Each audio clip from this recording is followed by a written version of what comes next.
Guys, good morning.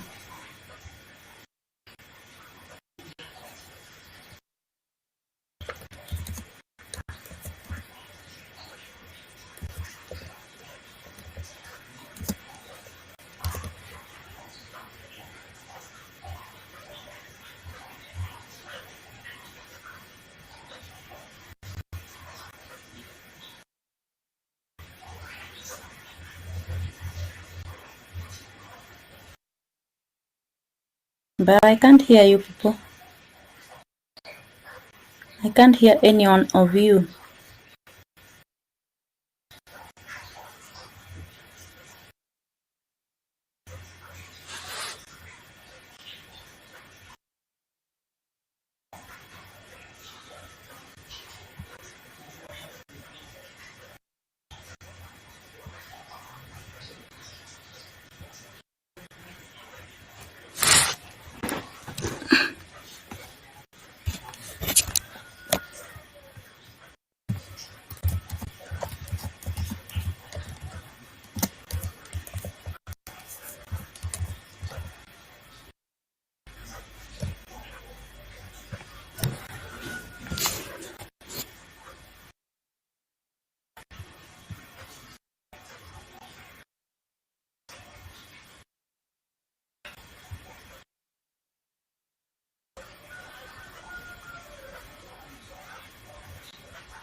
You are now unmuted.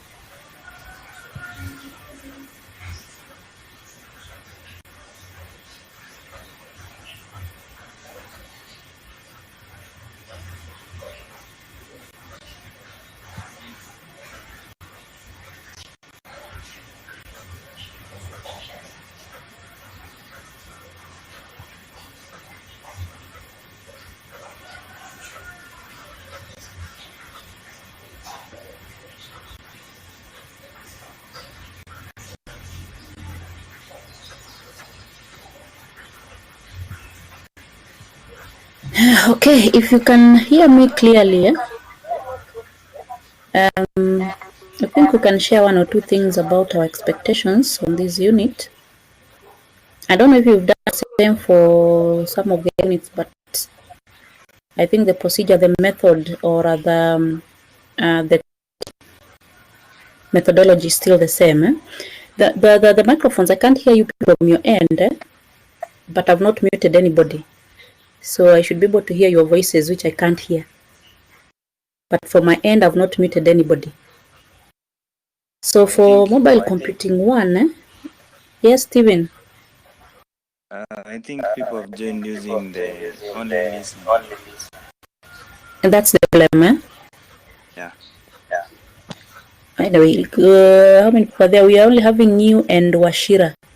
I think Peter has a problem somewhere. Okay. Let me see. Peter. Yeah, he's on. Can you hear me, Steven? You've disappeared. Ooh. But it's okay. If you can check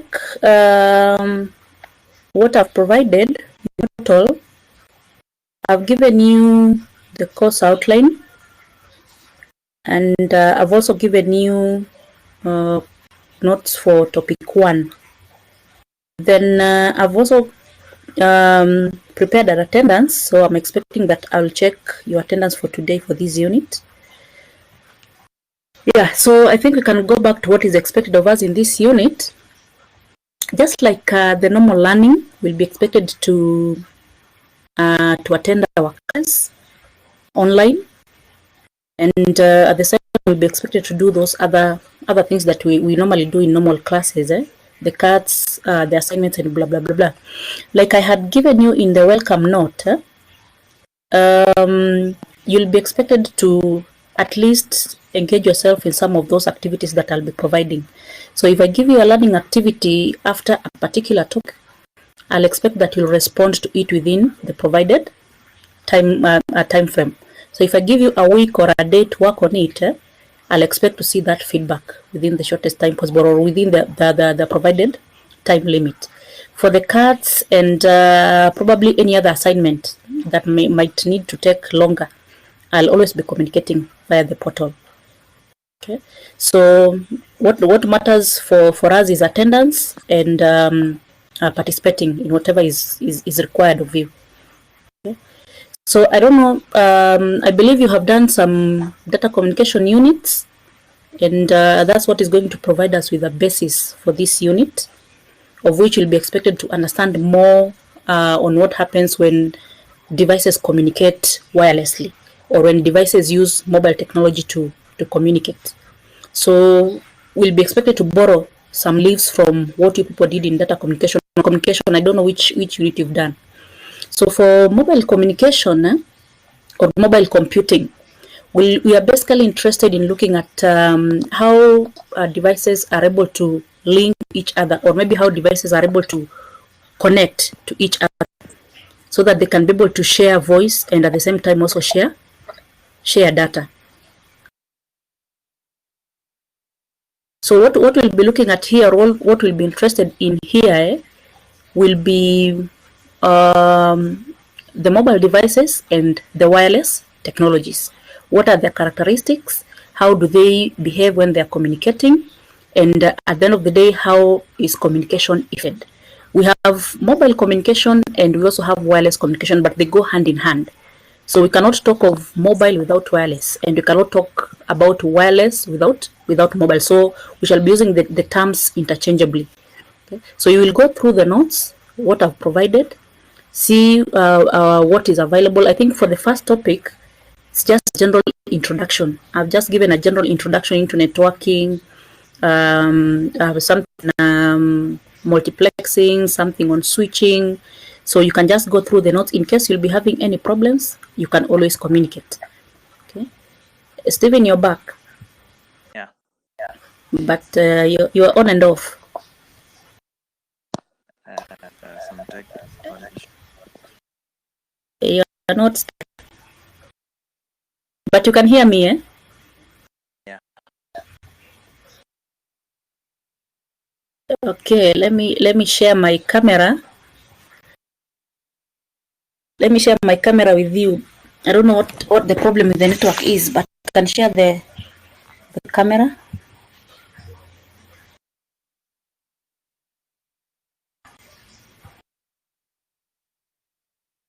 Just a minute.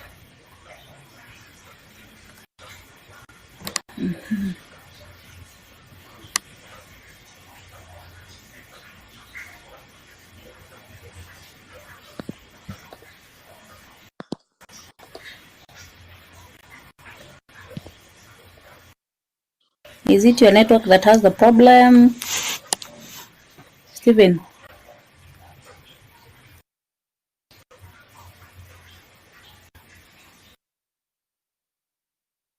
Okay, I can see that I'm getting an error message.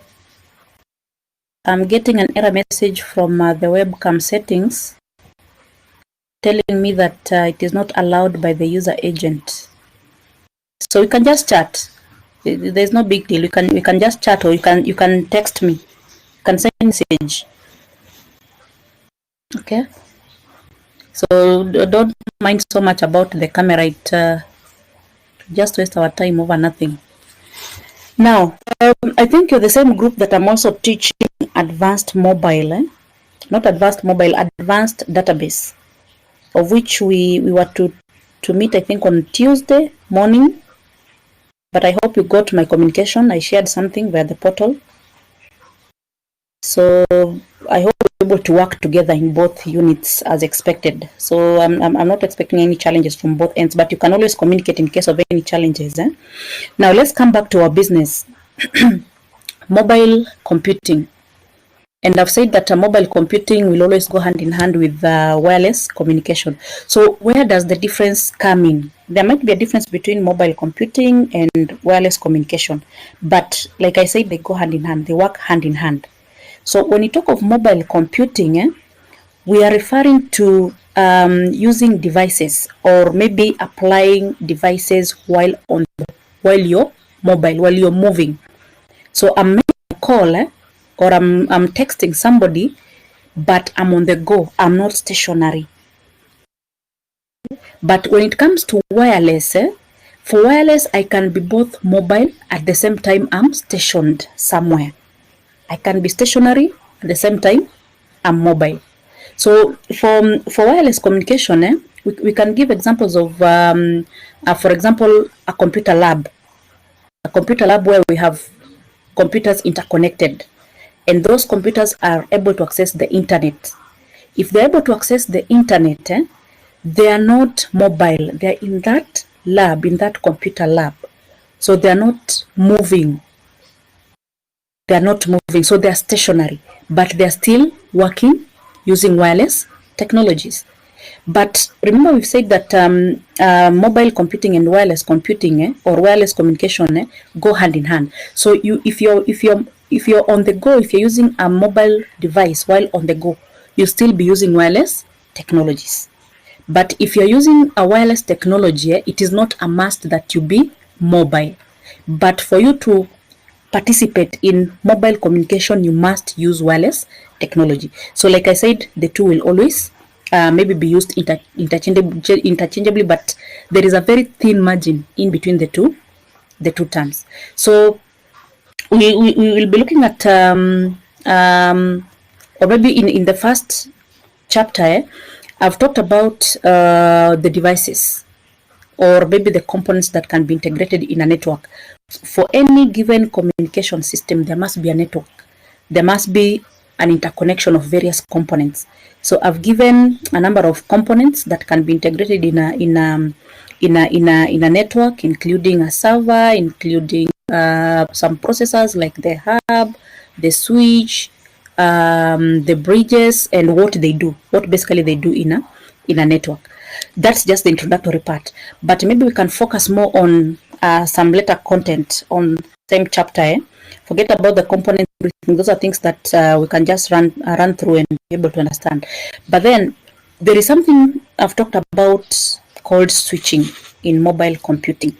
So what is this switching? What is switching?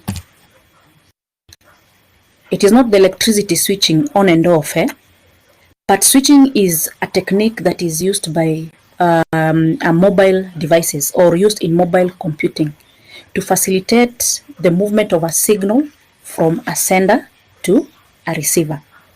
So if I'm sending you a message or maybe I'm sending you a voice signal, the voice signal must always go through some switching techniques, or maybe it should use some switching techniques. It must be switched from one point to the other.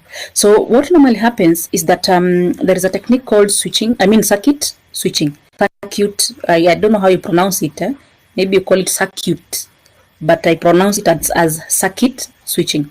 So if you are doing circuit switching or using circuit switching, we're expecting that the two devices that are connecting to each other or communicating using wireless technology are able to use a predefined route, or they're able to use a predetermined path for them to communicate. So I'm sending you a message. If you're using the Safaricom network, we're expecting that a Safaricom as a service provider has given us a channel, or maybe I can call it a frequency through which my signal travel through to get to your device. So what happens is that when my device is sending you a text message or maybe a voice signal, Safaricom must be able to determine which is the best route, which is the best channel that this signal can go through to reach the recipient. So once that frequency is identified, once that path is identified, then I can be allowed to, or my device can be allowed to send a signal to your device. So we are calling that circuit switching. There is a predefined path that two devices can be able to use to communicate. Then number two, we have what we call packet switching. Packet switching, especially for data. When I'm sending you a text message, the best switching technique to use is packet switching. So when we are using packet switching technique, my device, if it is the one sending you a text message, my device is going to send the message through various channels. There will be so many channels that can be applied or maybe can be used. So what my device will do is that it will be able to break down that message that I'm sending you into small packets, into small chunks, into small portions. Then it will send each of these small portions through a different channel, whichever channel that will be available, whatever channels that will be available. So Safaricom will tell my device that you can send to device B via this channel, and this channel. So the packets will be sent through those available channels. It's like they will be scattered to multiple routes. Then when they get to your device, they'll be reassembled back into that original message that I had generated. So once they are assembled back, you'll be able to receive that message as I had set. So that's what we call circuit switching. For circuit switching, there is no predefined path. The path will be allowed to a device when a device wants to send, once it wants to send something. So that's what happens when it comes to switching. There is also what we call message switching.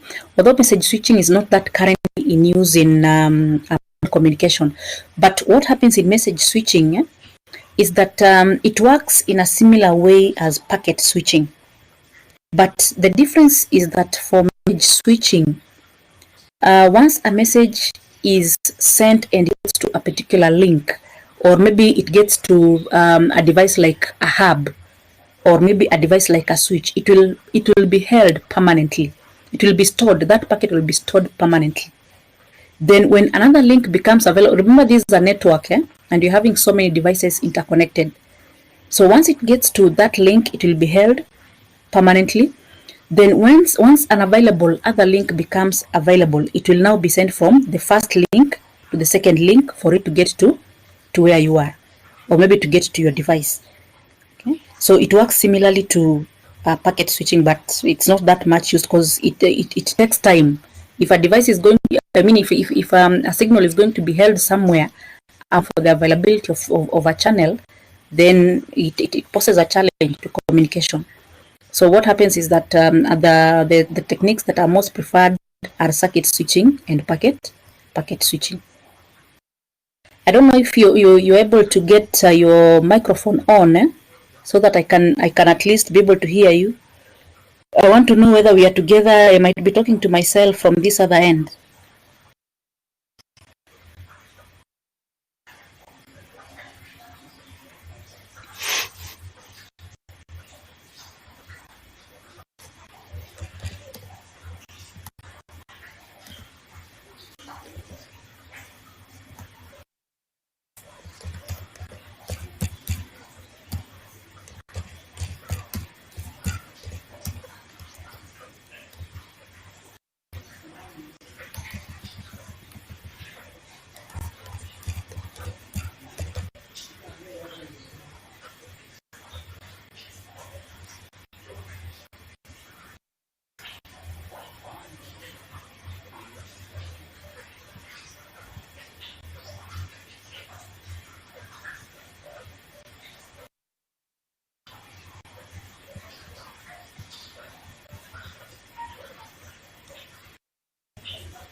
Okay.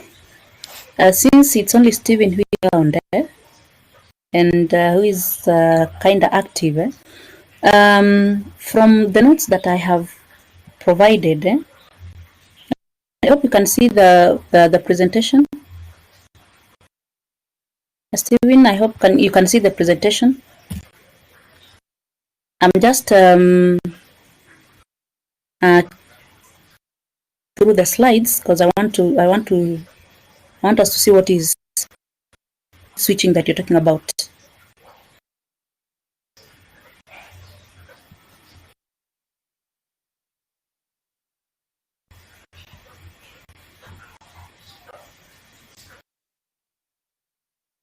Yeah, here we are. So this is where this is what we're talking about, the switching techniques. So for this first diagram, I hope you can be able, let me zoom it a little bit.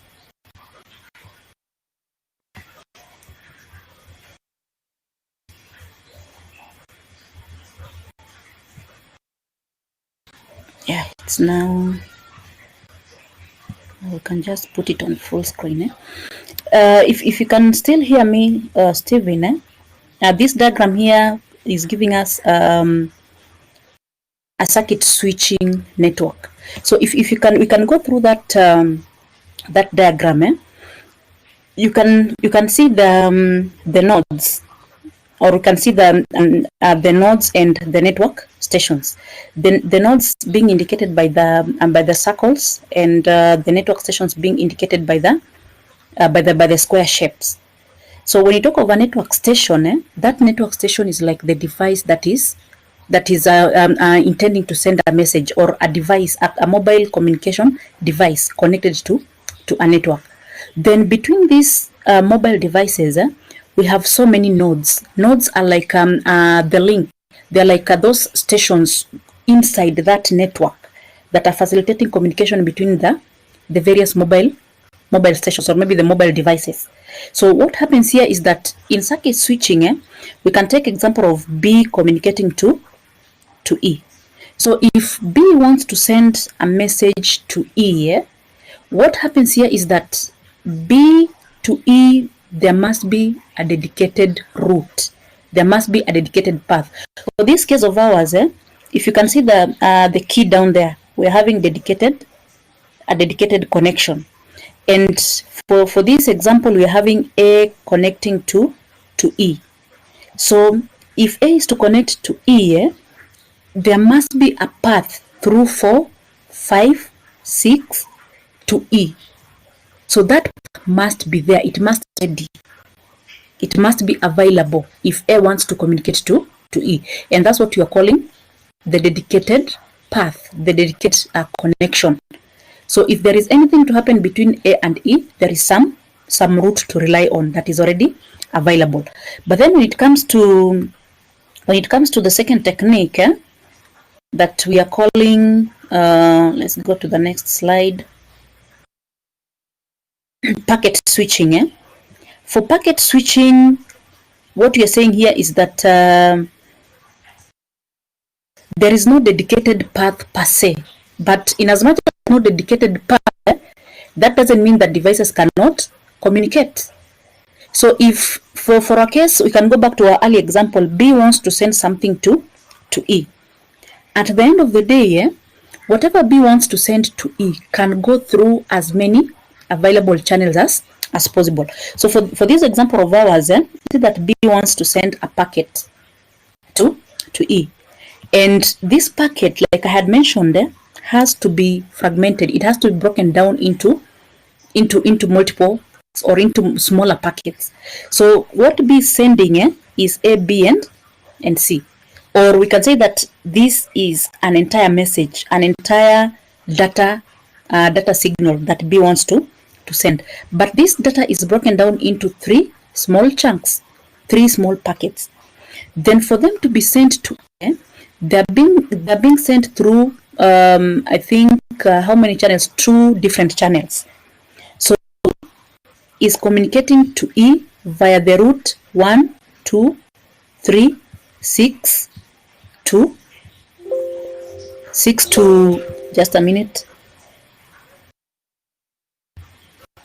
So it will be sent through 12362 to E, and that will be packet AB. That will be that small chunk AB. Then for packet C, it will be sent through 14762 to E.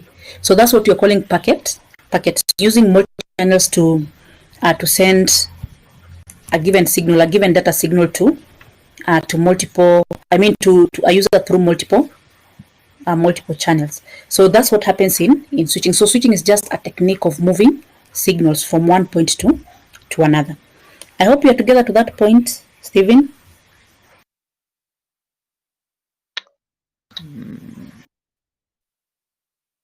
Okay, I can see Peter is trying to connect. Yeah, I'm back. You are lost. Yeah, I was lost. Oh, you went for breakfast. You went for breakfast. Yeah. Yes.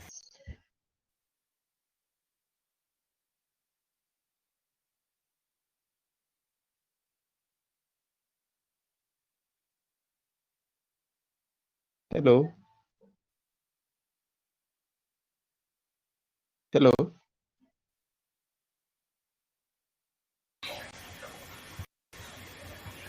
Peter, you have disappeared again. Okay, so Stephen, if you're okay, oh, you're back. Yeah. Wewe unapotea, unapika chai? Hapana. Yeah. So how much have you been able to listen to? Because I've been talking to, I think, only Stephen. I don't know whether Washira is listening. I can't hear him. I can't see anything from his end. I was there until packet switching. You've heard whatever we've talked about, eh? I don't know if any one of you has got questions. Are you able to view the presentation?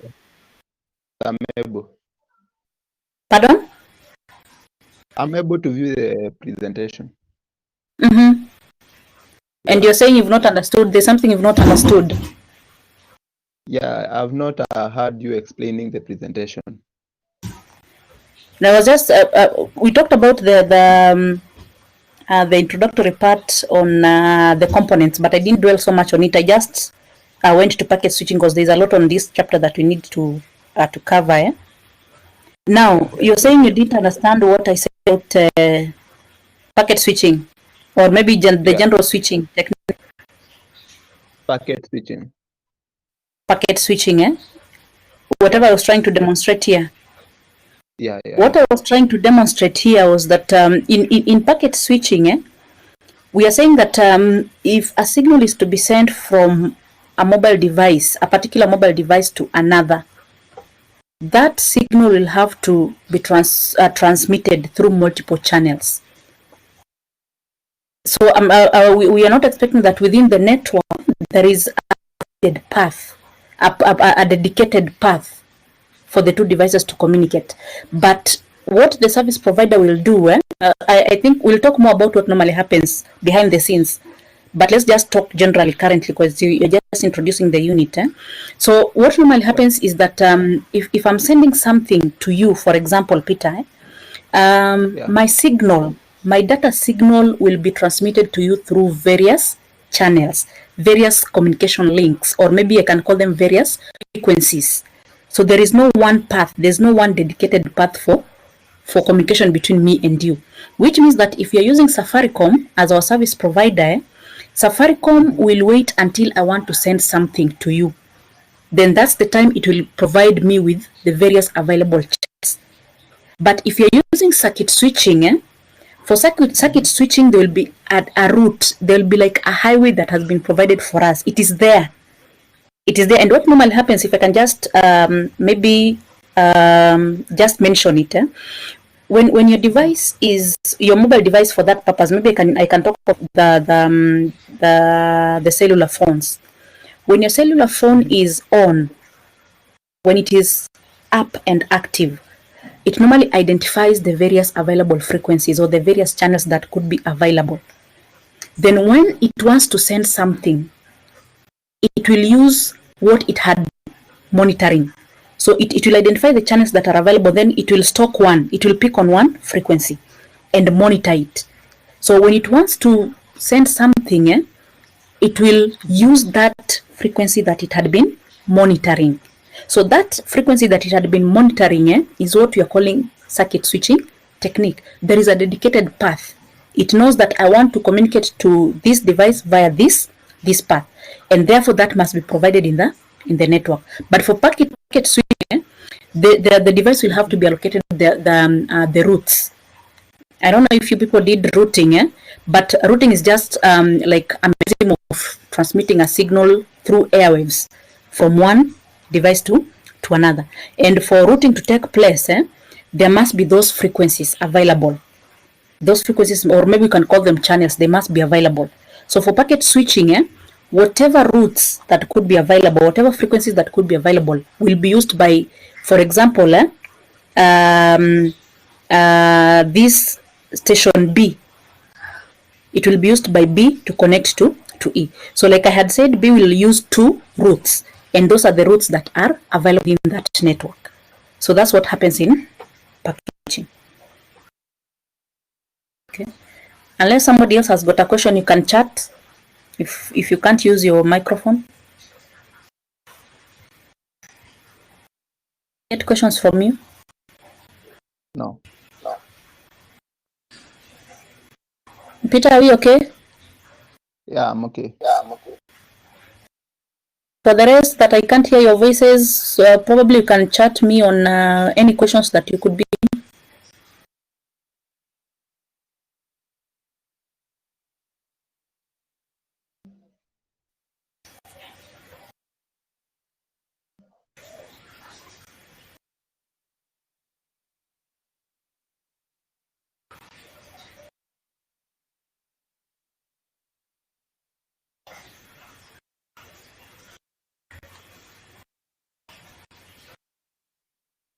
Any questions? Raise your questions.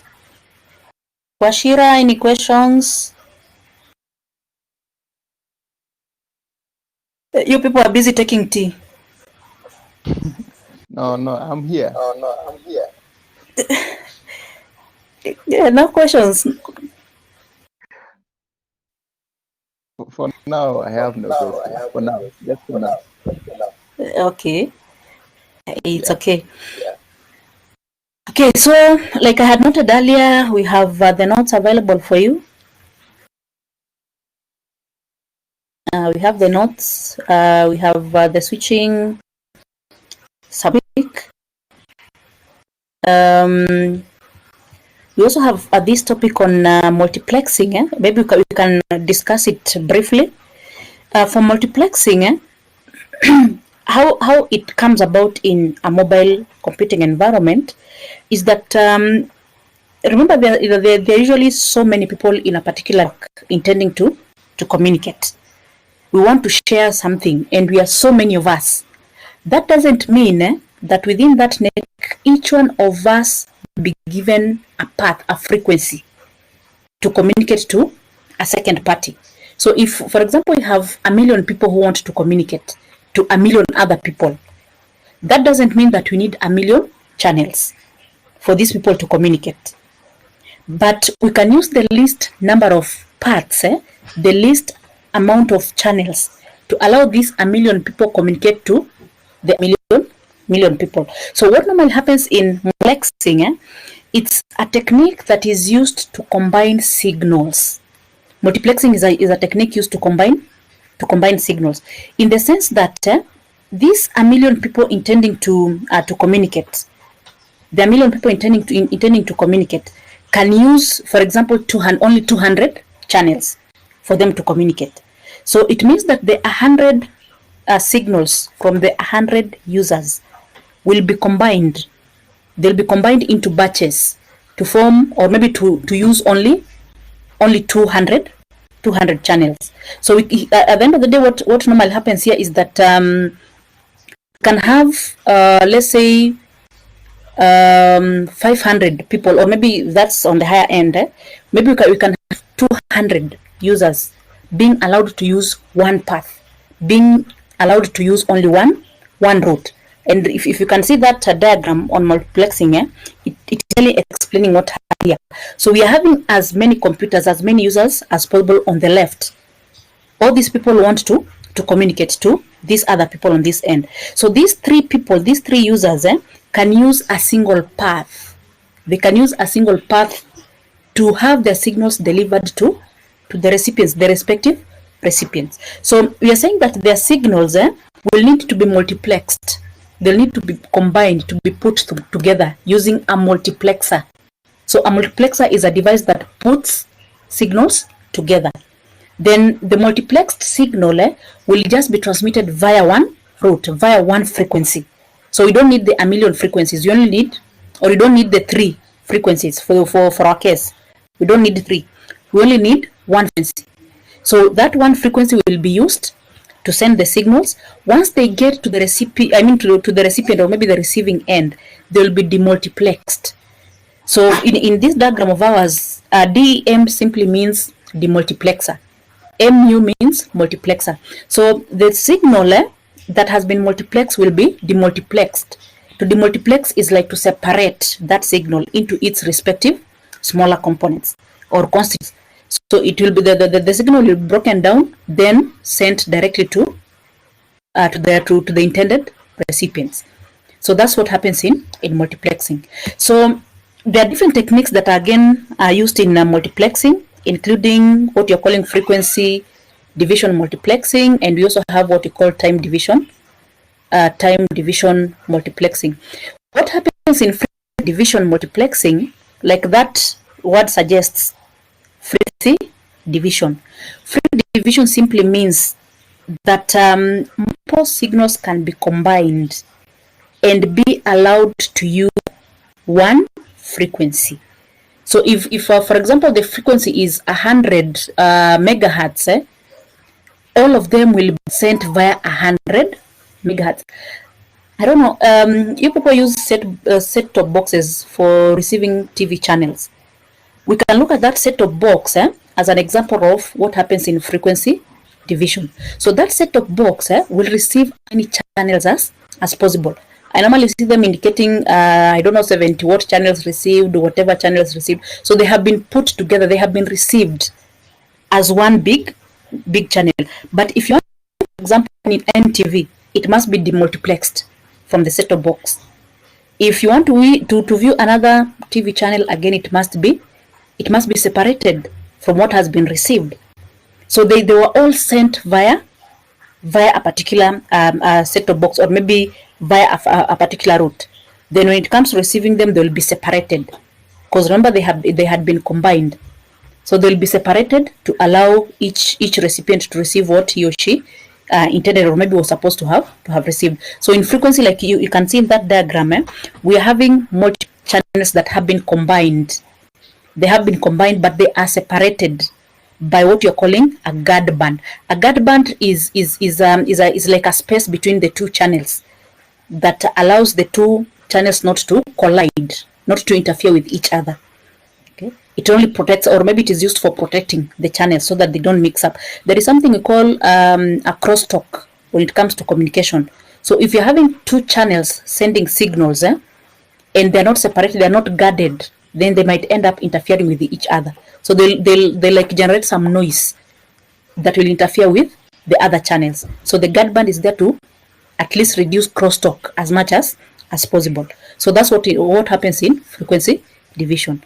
So the multiple channels will be combined, and there'll be, the various signals will be combined and be allowed to share a particular frequency. Okay. But then when it comes to the second technique, that is what we are calling time division multiplexing. From that diagram, if you can see it, let me enlarge it a little bit.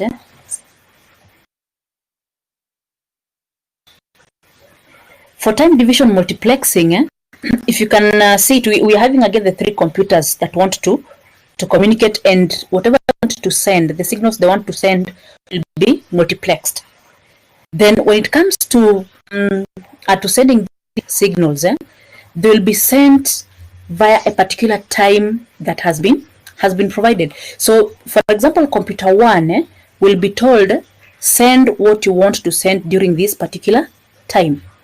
Number 2 or computer 2 will be told, send what you want to send at this particular time. So in as much as they will be multiplexed, but whatever they want to send will be allocated some time slots.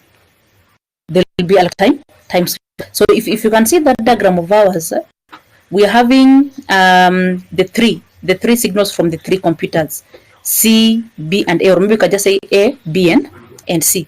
But for the first case, we are seeing that the three signals are being allowed to be sent at that particular time slot. We can assume that probably that is at 8:30. So they have been allowed to send whatever they want to send at 30. Then during the second time slot, it is only C and A that can be sent. They are combined and they're the only ones that can be sent during the next available time slot. Then during the third time slot, it is the third that, it is the two signals C and A that can be allowed to go through the channel at that particular time. So what normally happens is that the devices can send, but they must be allocated some time slots for each to send. So when your time comes, send. When your time comes, send. So that's what happens in time division multiplexing. So multiplexing, that's how it happens in mobile computing. That's how devices are allowed to send data through multiplexing. So like I had said, you don't need so many channels for devices to be able to send or receive what they want. We can have the fewest amount of channels, but many devices can be allowed to use the few available channels to communicate. So that's what happens in multiplexing. Unless you've got any question, you can chat if you've got questions.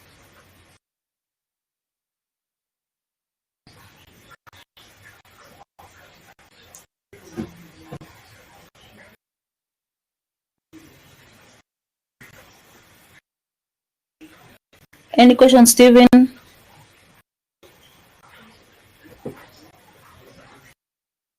Ashira, if you can hear, do you have any questions?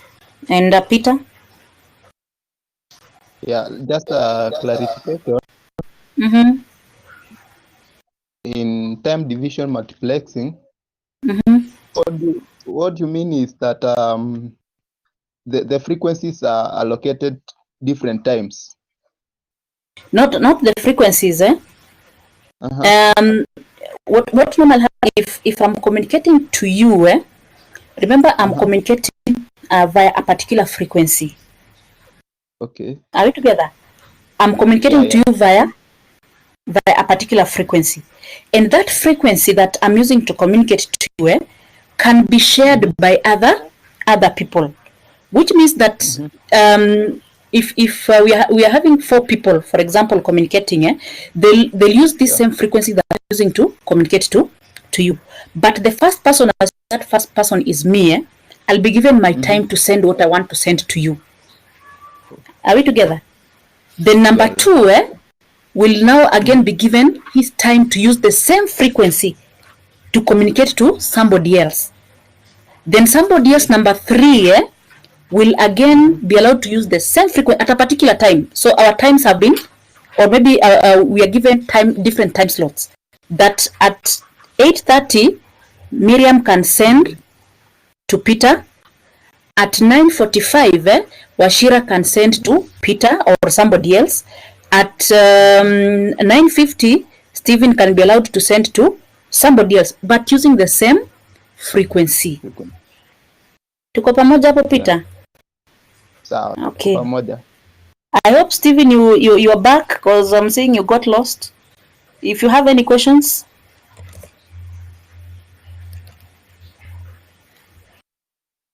You're back. We are good, eh?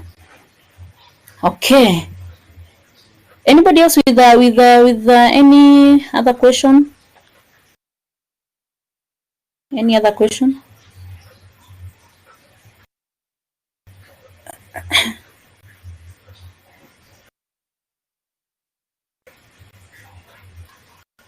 Any other question?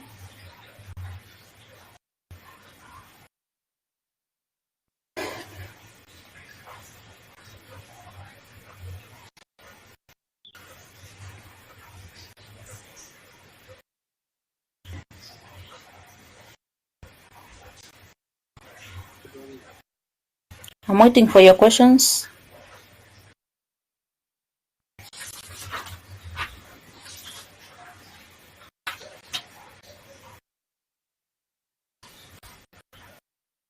We are good. Okay, Stephen, from your question, multiplexing each device is set at a specific time to send. But what I would insist is that each will be allocated its time slot, its specific time slot, but through the same frequency. So I hope that answers your question. If you can look at that diagram, they're using the same frequency, but each is having its own time to send. What probably I can add on this is that if, for example, I'm sending you a text message, that text message will not be sent all of it, the entire text message in one go. But like I had noted earlier, it will be sent in small chunks. So during the first allocated time slot, that is in time division multiplexing, during the first allocated time slot, I'll be allowed to send a portion of what I want to communicate to you. Then when if you can look at that diagram, that's what has been indicated. When I'm allocated another or maybe a second time slot, again I'll send another portion of what I want to send. If I'm allocated another time slot, a third time slot, again I'll send what is still part of this message that I want to send until the entire message that I want to send to you is sent.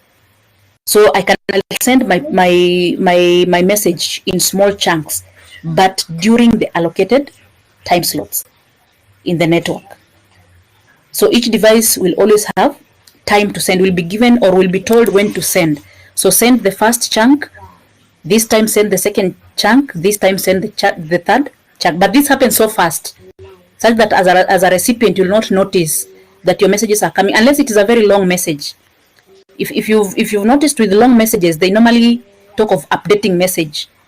So it might take longer, but for small messages, they'll just be broken down into small chunks. Then you'll not be able to notice that they're being sent in small chunks. That's what happens in networking behind the scenes. Any other question? Any other question?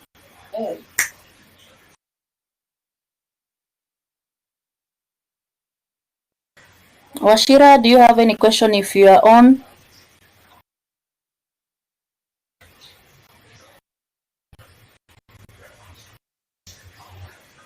So I can assume everybody is good on chapter 1. The preceding subtopics, nothing much. I only picked on these ones so that I can explain in details what happens in mobile communication. For the prior topics, like I had mentioned, they're about topologies and the components in a network. So I think this is something you can go through. There's nothing much about that. It was just a brief introduction into networking, including the components, the topologies, and types of networks. But the other two topics that I've just discussed what are a bit technical at a higher level. So if there are no questions,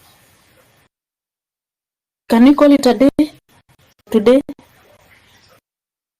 Yes. Peter? Yes, we can call it a day. Uko na njaa vile kuna baridi? Sijamaliza kunywa chai hata. Hujamaliza? I've not even taken tea. I have to take care of you before I take care of myself. Let me hope next time we will be able to see each other, because I don't know what is happening today. I'm trying to connect and it's just giving me an error message. So next time we'll be able to see each other. We've never met. I don't know you people, or probably we've met. Are you in Bay or pardon? We met some times ago. Or you are in T? Hello? Were you in TRC or town campus? TRC. Oh, so if you met when I think I taught you data structures. Yeah, you So we know taught each other. We don't need to see each other, eh? You don't need to see this person talking behind the cameras or behind the computers. Maybe the rest want to see you. Now Stephen is telling me we've met. Do you know Stephen? Yeah. Peter, do you know Stephen? Yeah, I know. Wote mnajuana na mnanijua, eh? Yeah. So that's good. That's good. Otherwise corona inawapeleka aje kule mko? Tukanyagia. Sasa hakuna kutembea. Hakuna kutoka. Tuko quarantine. You on quarantine ama uko lockdown? Quarantine. You on quarantine where? Yes. At home 14 days mpaka ziishe stoki. Same at home. I thought you were somewhere in a station, a quarantine station. A self quarantine. It's okay. That's okay. You continue keeping safe. We'll meet for advanced database. I think it's on Tuesday. Yeah, we'll talk more. I think you are the same group, Sindo? Yeah, with the same group. Yeah, tutaongea on Tuesday morning. So you stay safe. You have a good day.